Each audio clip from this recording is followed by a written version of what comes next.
A cowboy's search for a wife ended the moment a mysterious woman rode onto his ranch, and the men chasing her arrived before dawn. The chain on the ranch gate rattled in the cold wind as 8 riders emerged from the darkness. Lantern light flickered across their faces. Near the corral, a woman stood perfectly still, one hand resting on her saddle, while the cowboy stepped in front of her without taking his eyes off the men at the gate. Somewhere behind them, a horse stamped nervously in the dirt. Then, the lead rider called out her name, and the silence that followed felt worse than any threat. Before we begin, tell me where you're watching from, and join us for the journey. The first thing people talked about was not the advertisement. It was Colt Mercer. Because men like Colt Mercer did not ask for wives, at least not in Painted Rock Basin. Not after 10 years of living alone at Broken Mesa Ranch. Not after turning down every well-meaning introduction arranged by church ladies, neighbors, and ranchers who thought a man nearing 40 ought to have someone waiting for him when the day was done. Yet there it was, a notice pinned to the board outside the church and another beside the general store. Simple. Direct. Looking for a wife. Must know how to ride. Not ride for photographs. Not ride for parades. Ride for work. The whole basin talked about it for 3 weeks. Some laughed. Some shook their heads. Others figured Colt was trying to scare away every woman within 100 miles. Truth was, Colt didn't bother correcting anyone. He simply went back to fixing fences, checking cattle, and drinking his coffee alone each morning while the Wyoming wind pushed dust across the yard. Then, on a Thursday afternoon, something appeared at the far end of Red Canyon. A trail of dust. Long, steady, moving fast. A ranch hand named Billy lowered his hammer. Another stopped loading feed sacks. Even the horses near the corral lifted their heads. The rider emerged from the canyon like she'd been carved from the land itself. A chestnut horse, a woman, a dark braid swinging against her back. A rifle tied behind the saddle. No wagon, no companion, no pile of trunks. Just one bedroll and a small leather bag. Colt rested his forearms on the corral fence and watched her approach. The trail leading into Broken Mesa crossed a narrow stretch of rock above a washout. Most visitors slowed there. The woman didn't. She guided the horse across the stone ledge with quiet confidence. No hesitation, no drama. The horse trusted her completely. That was the first thing Colt noticed. The second was that she never looked nervous, not even when every eye in the ranch yard settled on hers. She pulled the horse to a stop near the gate. Dust drifted around her boots. For a moment, nobody spoke. Then she climbed down from the saddle. Smooth, effortless, like she'd done it 10,000 times. "You Colt Mercer?" she asked. Her voice was calm. "Depends who's asking." A faint smile touched the corner of her mouth. "Ruby Hayes." The smile disappeared as quickly as it came. "I answered your advertisement." Behind Colt, someone let out a low whistle. Ruby ignored it. Colt studied her. 28, maybe. Travel dust on her skirt. Sun on her face, sharp eyes that missed nothing. "You come a long way?" "Far enough." The answer drew a few quiet chuckles from the men nearby. Not mocking. Interested. Colt glanced toward the far pasture. "Know how to ride?" Ruby followed his gaze. A black gelding paced near the fence. Mean-tempered, half-trained, known for throwing riders. "I do." Everybody says that. I didn't. The older ranch hands exchanged looks. Colt pushed away from the fence. "Let's see it." The yard grew quiet. Someone opened the gate. Ruby handed over her horse's reins and walked inside. No speeches, no showing off. Just a woman crossing dirt beneath a hot Wyoming sky. The gelding pinned its ears. A warning. Most people would have gone straight for the halter. Ruby didn't. She stopped several feet away, waited. The horse circled. She watched. The horse snorted. She waited. The men around the corral shifted impatiently. Ruby never did. Minutes passed. The wind rattled dry grass against the fence. Somewhere a screen door banged shut. Then the gelding slowed. One ear turned toward her. Ruby took a single step forward. Nothing more. The horse lowered its head slightly. Not much. Just enough. Colt felt his attention sharpen.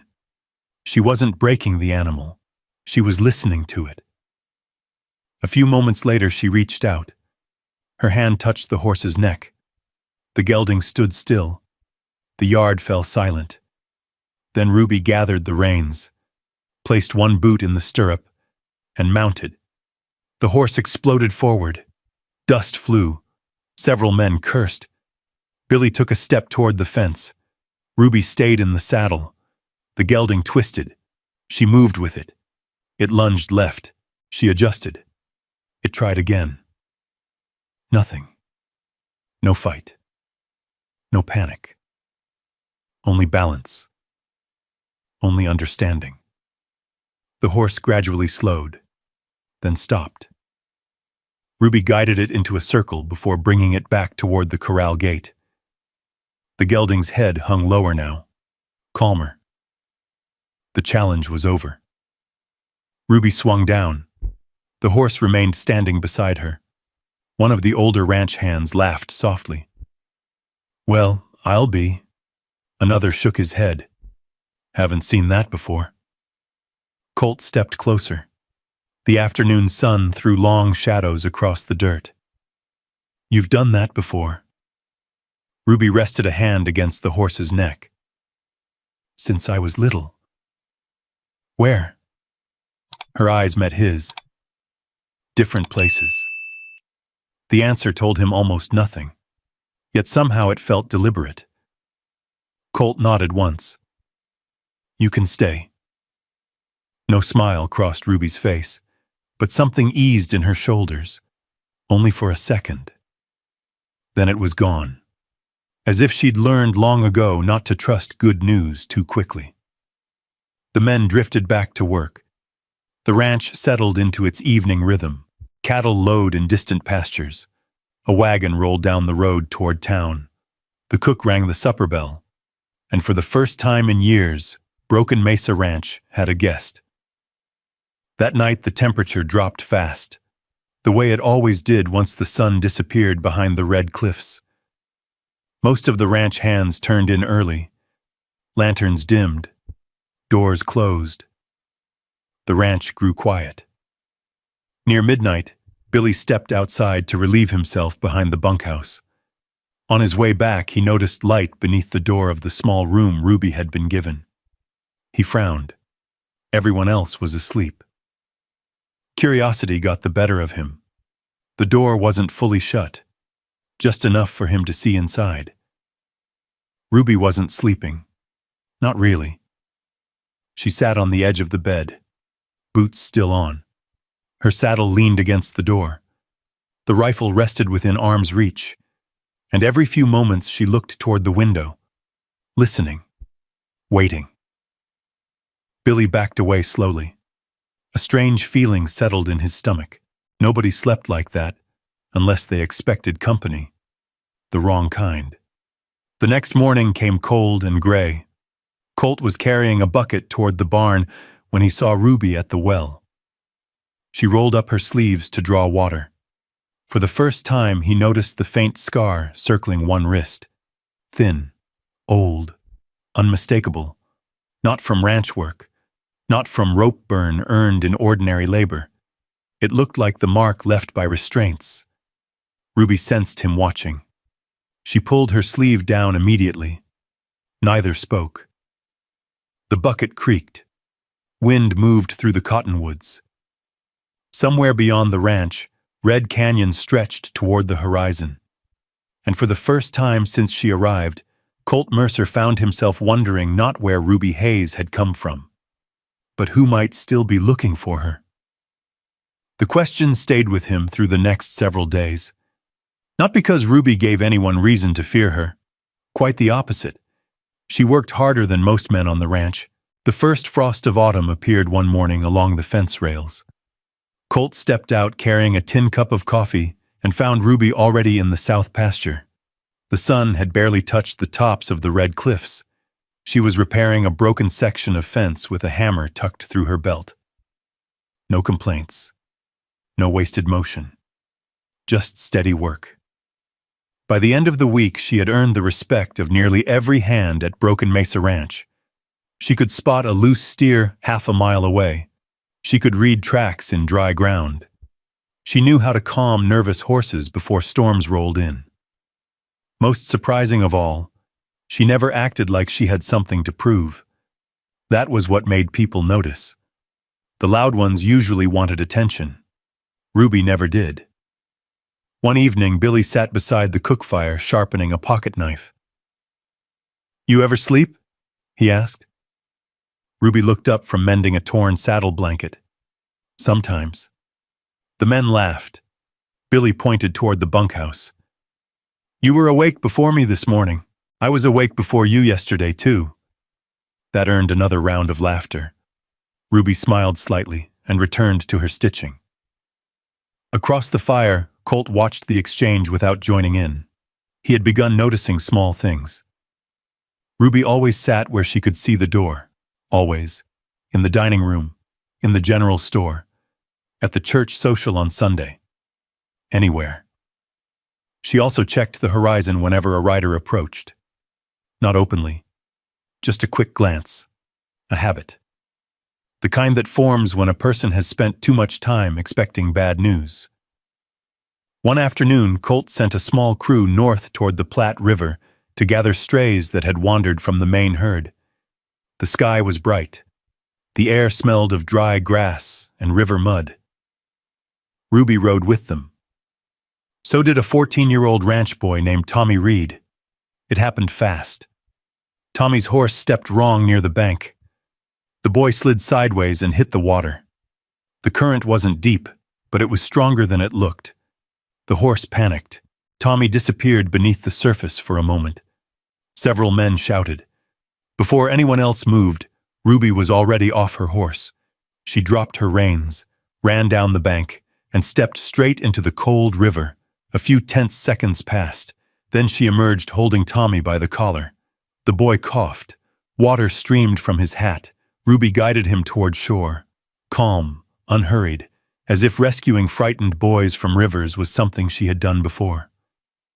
Tommy's mother rode out from town that evening after hearing what happened. She brought a peach pie wrapped in a kitchen towel. Ruby tried refusing it. The woman insisted.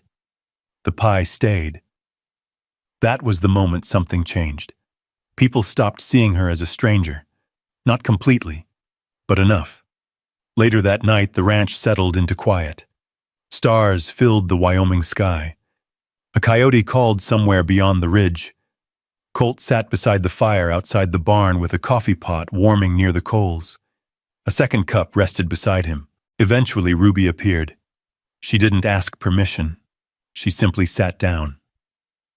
For a while, neither spoke. The fire crackled softly. The horses shifted in their stalls. Somewhere nearby, a loose chain tapped against wood in the wind. "You always this quiet?"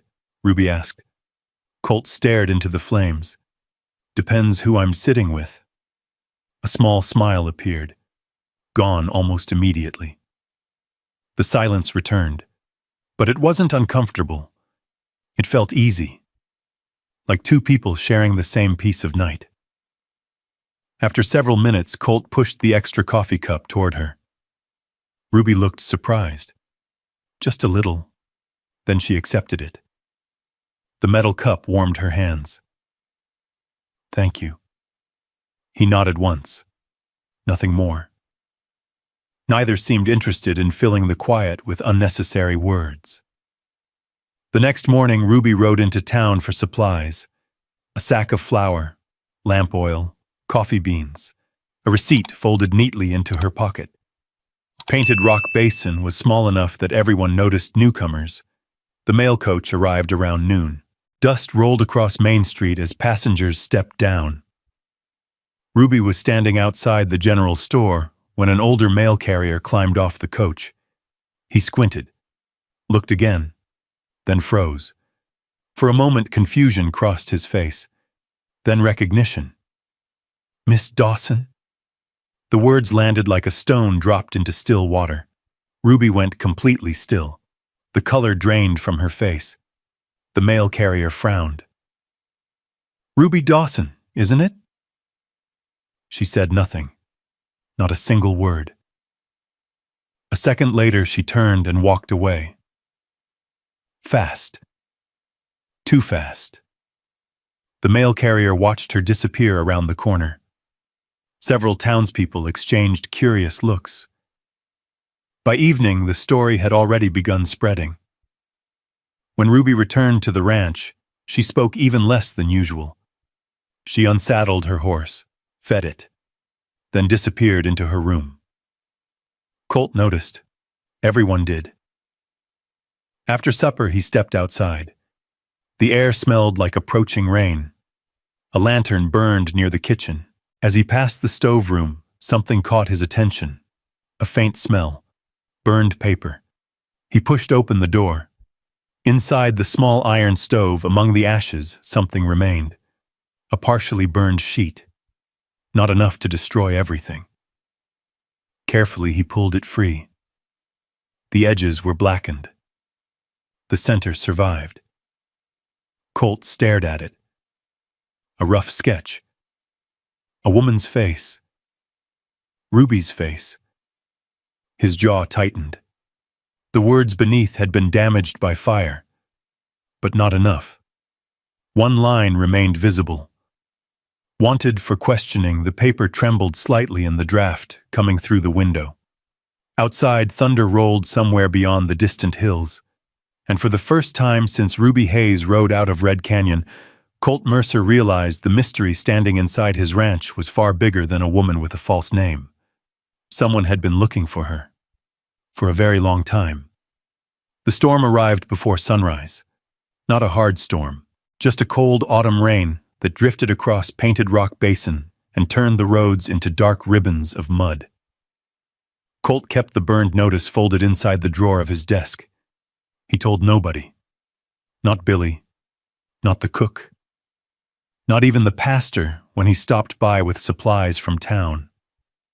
But secrets had a way of moving on their own, especially in small places. By the end of the week, whispers followed Ruby wherever she went. Not cruel whispers, uneasy ones. People lowered their voices when she entered a room. Conversations paused. Eyes lingered a little longer. Ruby noticed. She always noticed. Yet she never complained. She simply kept working. One morning she spent 3 hours repairing a damaged cattle chute after a wagon clipped it near the loading yard.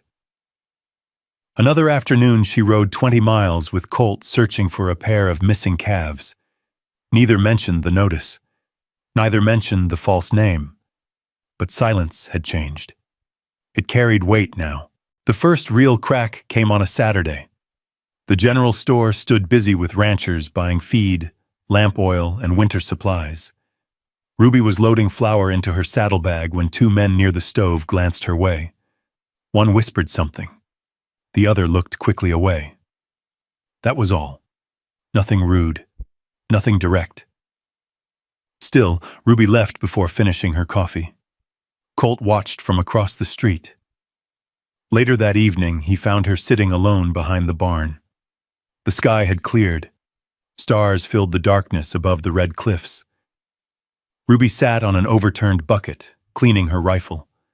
Not because it needed cleaning, because her hands needed something to do. Colt stopped nearby. For a while, neither spoke. The familiar quiet returned. Different now. More fragile. Finally, Colt reached into his coat and placed the burned notice on an empty crate beside her. Ruby stared at it. She didn't seem surprised, only tired. You found it. I did. The wind moved softly through the cottonwoods. Ruby looked toward the distant ridge. How long you known? Since the night after town. A long pause followed. Then she nodded. Like a person accepting a debt she could no longer avoid paying. I suppose you deserve some answers. Colt sat down on a feed sack near the wall. He waited. Ruby rubbed her thumb across a scratch on the rifle stock. 3 years ago, she said. She worked for a railroad company east of Cheyenne.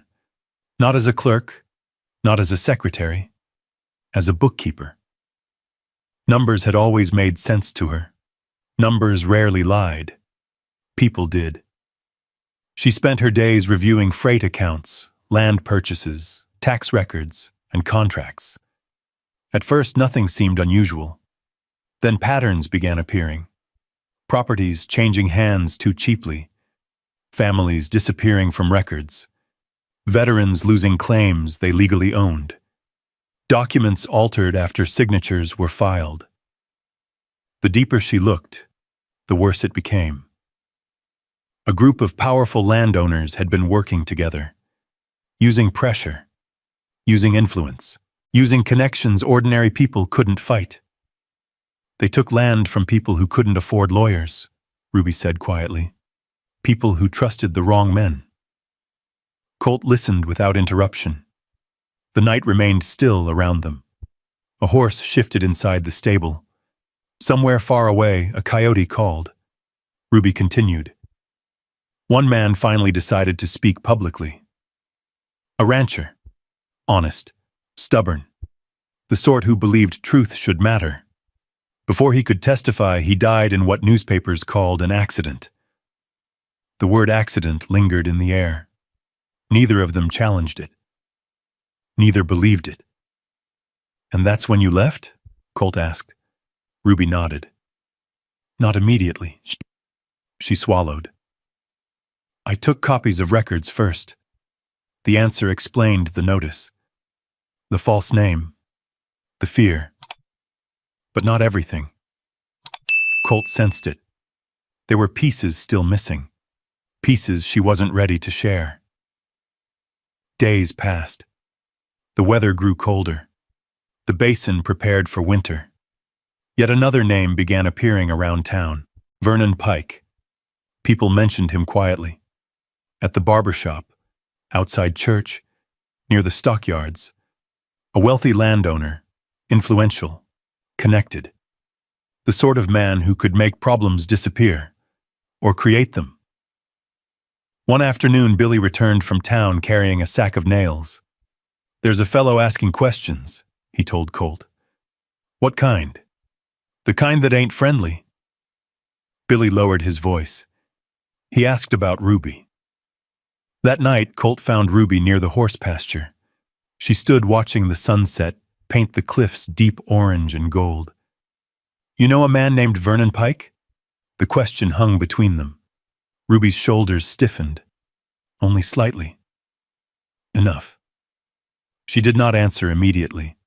Instead, she watched the fading light disappear behind the ridge. Finally, she said one word. Yes, nothing more. That single word told Colt everything he needed to know. A week later, he discovered something else. By accident. Ruby had been helping sort supplies inside an old storage shed. After she left, Colt noticed a leather-bound ledger tucked beneath a canvas tarp. The book looked ordinary, weathered corners, worn cover, a strap wrapped around it twice. Yet when he picked it up, he felt its weight. Not physical weight.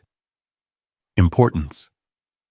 Ruby appeared in the doorway almost instantly. For the first time since arriving at Broken Mesa, genuine alarm crossed her face. She stepped forward, fast, then stopped herself. The moment stretched. Colt handed the ledger back, carefully. Ruby accepted it. Neither moved. Neither looked away. What is it? He asked. Her fingers tightened around the worn leather. For a second it looked like she might answer. Instead, she shook her head. "That's not the most dangerous thing I'm carrying." The words settled heavily between them. Before Colt could ask another question, Ruby turned and walked out into the fading light, leaving him alone with more questions than before. 3 days later, the answer arrived. Not in words, in horses. Late afternoon sunlight stretched across the basin when Billy came running from the north fence. His hat nearly flew off. Riders. Every man in the yard stopped. Colt stepped outside. Far beyond the ranch, on top of a distant ridge, several figures sat motionless against the sky. Watching. Not traveling. Not passing through. Watching. The riders remained there for less than a minute. Then they turned their horses and disappeared beyond the hill. No one spoke. No one needed to. Across the yard, Ruby stood beside the water trough. Her eyes remained fixed on the empty ridge long after the riders vanished. And for the first time since arriving at Broken Mesa Ranch, she looked less like a woman building a new life, and more like someone whose past had finally caught up. The riders did not come that day, or the next. That somehow made things worse. Waiting has a way of wearing on people. The men at Broken Mesa Ranch continued their work. Fences still needed mending. Water troughs still needed cleaning. Cattle still needed feeding before winter settled into the basin. But every man found himself glancing toward the northern ridge, just in case.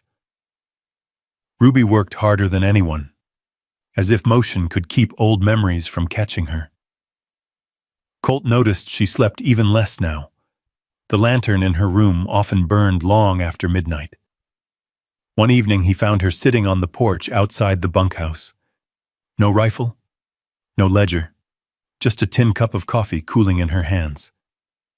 The sky above Painted Rock Basin was clear enough to see every star. "You should get some sleep," Colt said. Ruby looked toward the distant darkness beyond the pastures. "So should you." He sat beside her. For a while, neither spoke.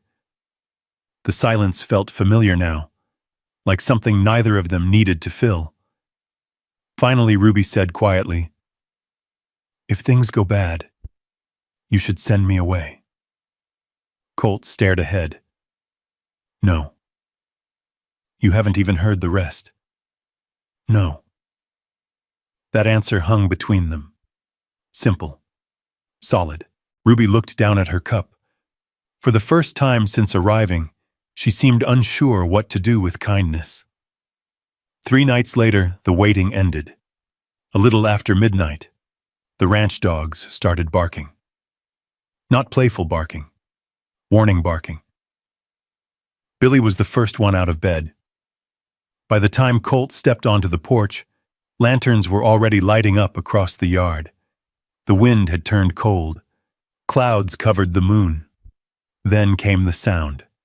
Hoofbeats. Several horses, approaching together. Steady, purposeful. Ruby appeared from the darkness near the barn. She had already pulled on her coat, already awake, as though she had known this moment was coming. The riders emerged beyond the main gate. 8 of them, their horses snorting clouds into the cold air. At the front sat a broad-shouldered man in an expensive black coat. Vernon Pike. Even from a distance, he carried himself like a man used to giving orders. The ranch hands gathered near the corrals. No one spoke. The gate remained closed. Vernon looked across the yard. His eyes found Ruby immediately. "There you are," Ruby didn't answer. The wind pushed dust across the road between them.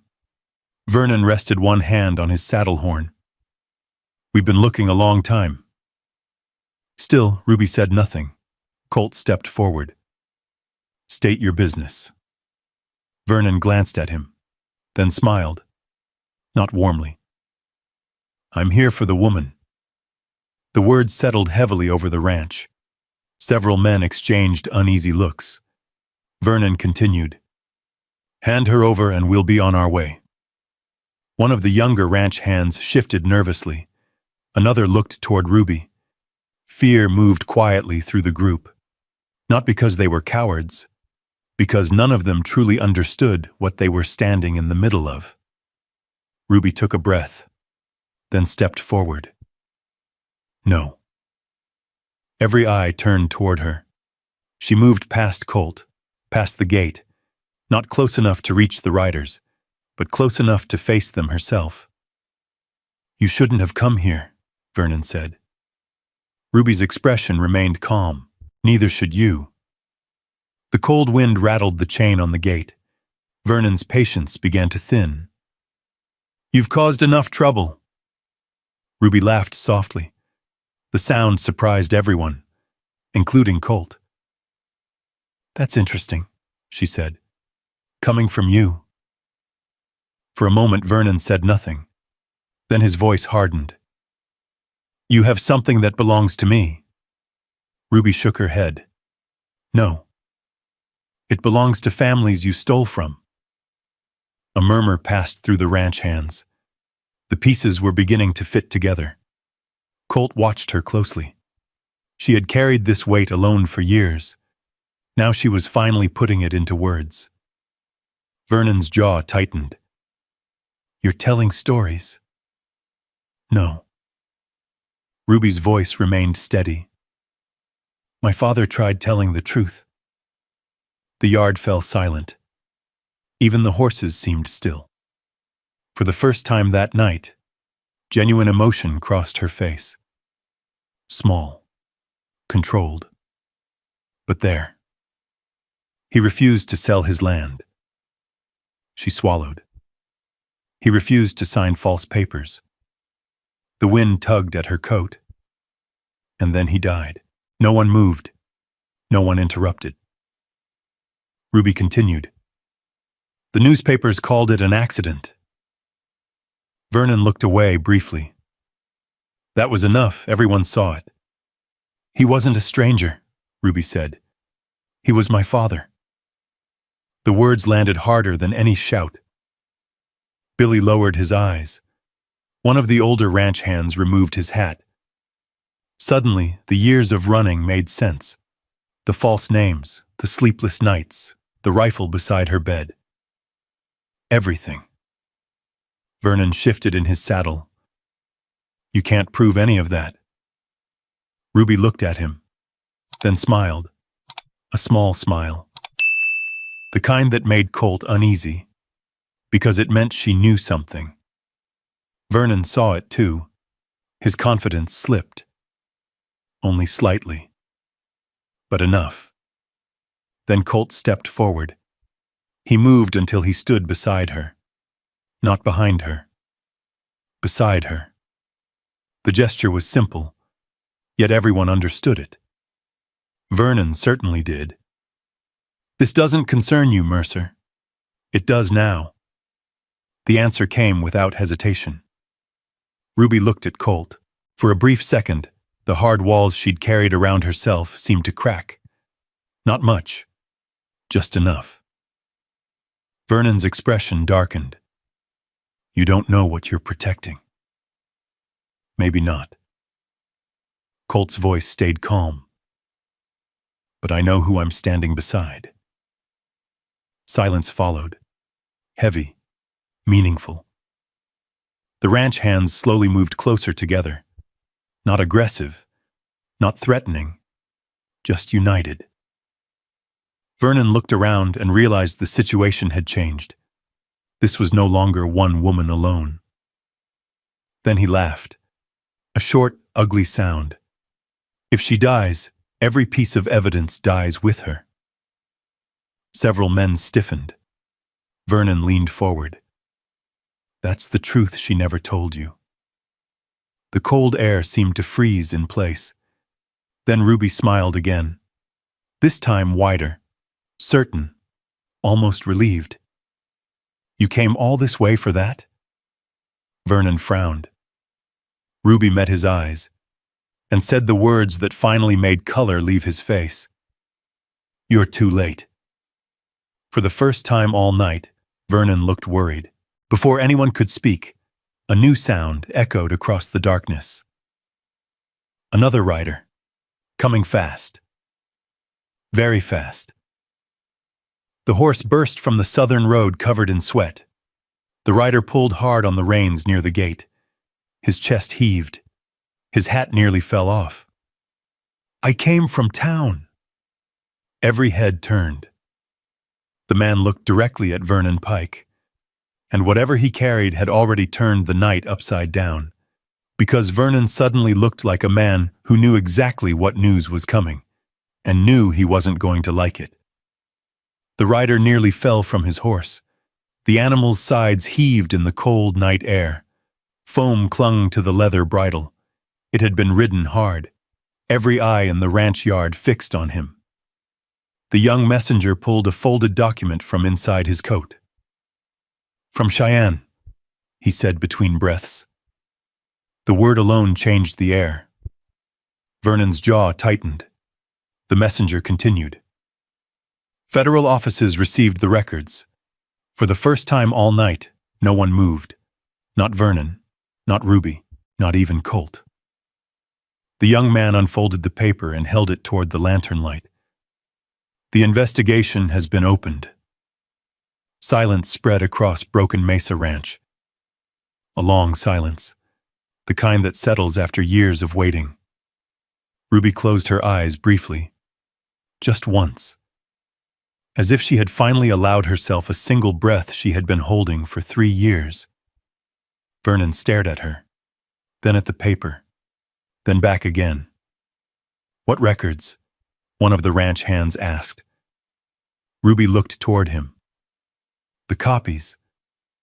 Several men frowned. Vernon already understood. His expression darkened. "You never carried the originals." Ruby shook her head. "No." The wind shifted through the yard, cold and clean. Months ago, she explained, she had sent copies to 3 different places. One set to the local pastor, one set to a county lawyer she trusted, and one set to a federal judge in Cheyenne. Every ledger entry, every land transfer, every altered document, every false claim, every signature. The leather book Vernon had chased across half the territory was only one piece of the truth. The truth itself had already traveled beyond his reach. Vernon looked suddenly older, not defeated, just aware. Aware that force could no longer solve what force had created. The messenger handed the document to Colt. Colt scanned the page. Official seals, signatures, dates, real enough. Behind him, the ranch hands exchanged glances. One by one, the fear began leaving their faces. The balance had shifted. Finally, Vernon pulled his horse backward. A slow movement. Reluctant. Measured. The men behind him followed. Nobody celebrated. Nobody cheered. People simply watched. The way ranch folk often do when something important finally settles itself. Before turning away, Vernon looked once more toward Ruby. She held his gaze, steady, unmoved. After a long moment, he turned his horse. The riders disappeared into the darkness they had come from. The sound of hoofbeats faded slowly across the basin. Then they were gone. Nobody spoke for several seconds. The ranch seemed strangely quiet. Billy was the first. "Well," he said softly, "I sure didn't expect that." A few tired laughs followed. The tension finally broke. Ruby remained standing near the gate. The lantern light touched the edge of her face. She looked smaller somehow, not weaker, just lighter, as though part of the weight she carried had finally been set down. Colt walked over. "You should get some sleep." Ruby looked toward the empty road. A faint smile appeared. "Maybe tomorrow." The next morning dawned clear and bright. The first snow had dusted the distant mountains. Broken Mesa Ranch returned to its ordinary rhythm. Coffee brewed before sunrise. Horses needed feeding.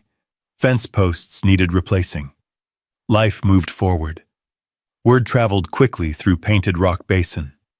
Within days, everyone knew the story. Not the rumors, the truth. People who had once looked at Ruby with suspicion now tipped their hats when she passed. Some apologized. Most simply treated her like she belonged. Winter arrived slowly, then passed. Snow melted from the high ridges. Creeks filled with cold water. The grass returned. For the first time in years, Ruby stopped checking every rider on the horizon. Stopped sleeping with one hand near her rifle. Stopped counting escape routes, at least most days. One spring morning, Colt found her saddling her horse before sunrise. A bedroll was tied behind the saddle. The sight told him everything. Neither spoke immediately. Birdsong drifted from the cottonwoods near the creek. The air smelled of damp earth and fresh grass. "You leaving?" Ruby nodded. "I always do." The answer carried no bitterness, only habit. 3 years of moving from place to place had taught her not to stay long. Colt stood quietly, then disappeared into the barn. A minute later, he returned holding something small. A key. Simple brass. Worn from use. Ruby frowned. Colt placed it in her hand. "What's this?" "The cabin beside the horse barn." She stared at him. The little cabin had been empty for years. He had been repairing it through winter. New roof shingles, fresh paint around the windows, a repaired stove. She had noticed the work. She just never knew why. Colt looked out across the ranch, toward the corrals, toward the open pasture, toward the home he had spent years building mostly by himself. "I thought I needed a wife who could ride." Ruby said nothing. He smiled slightly. "Turns out I needed somebody who could make this place feel less empty." The morning remained still. No grand speech followed. No dramatic promise, just honesty. Simple and plain. The kind people trust. Ruby looked down at the key, then toward the ranch. Billy fixing a fence. The cook hanging laundry. Tommy Reed waving from horseback. People who had once been strangers. People who had stood beside her. Finally, her eyes returned to Colt, the man who had believed her when believing carried a cost. Slowly, she reached back toward her saddle. Her fingers found the rifle she had carried across 3 years of roads, across fear, across storms, across loneliness. She untied it, lifted it down, and leaned it gently against the porch wall. For a moment, neither spoke. Neither needed to. The decision had already been made. Several months later, spring settled fully over Painted Rock Basin. Wildflowers colored the lower hills. The cattle grazed beneath bright blue skies. One morning, a pair of riders crossed the open pasture together. Colt Mercer. Ruby. No longer passing through. No longer running. The wind moved through the grass around them, free and easy. As they rode toward the rising sun, voices drifted from the ranch behind them. Someone called out with a grin. "Morning, Mrs. Mercer." Ruby looked back over her shoulder, then laughed. A quiet laugh. Warm. Real. And for the first time in many years, there was nobody following the trail behind her. Only home waiting ahead. When I think about Ruby standing there that spring morning, with the wind moving through the grass and the weight of 3 hard years finally lifting from her shoulders, I keep coming back to one simple thought. Sometimes the thing we're searching for isn't a place. It's a person willing to stand beside us when leaving would be easier. Maybe you've known what it feels like to carry something heavy for too long. A mistake. A loss. A memory. A fear that follows you from one season of life into the next.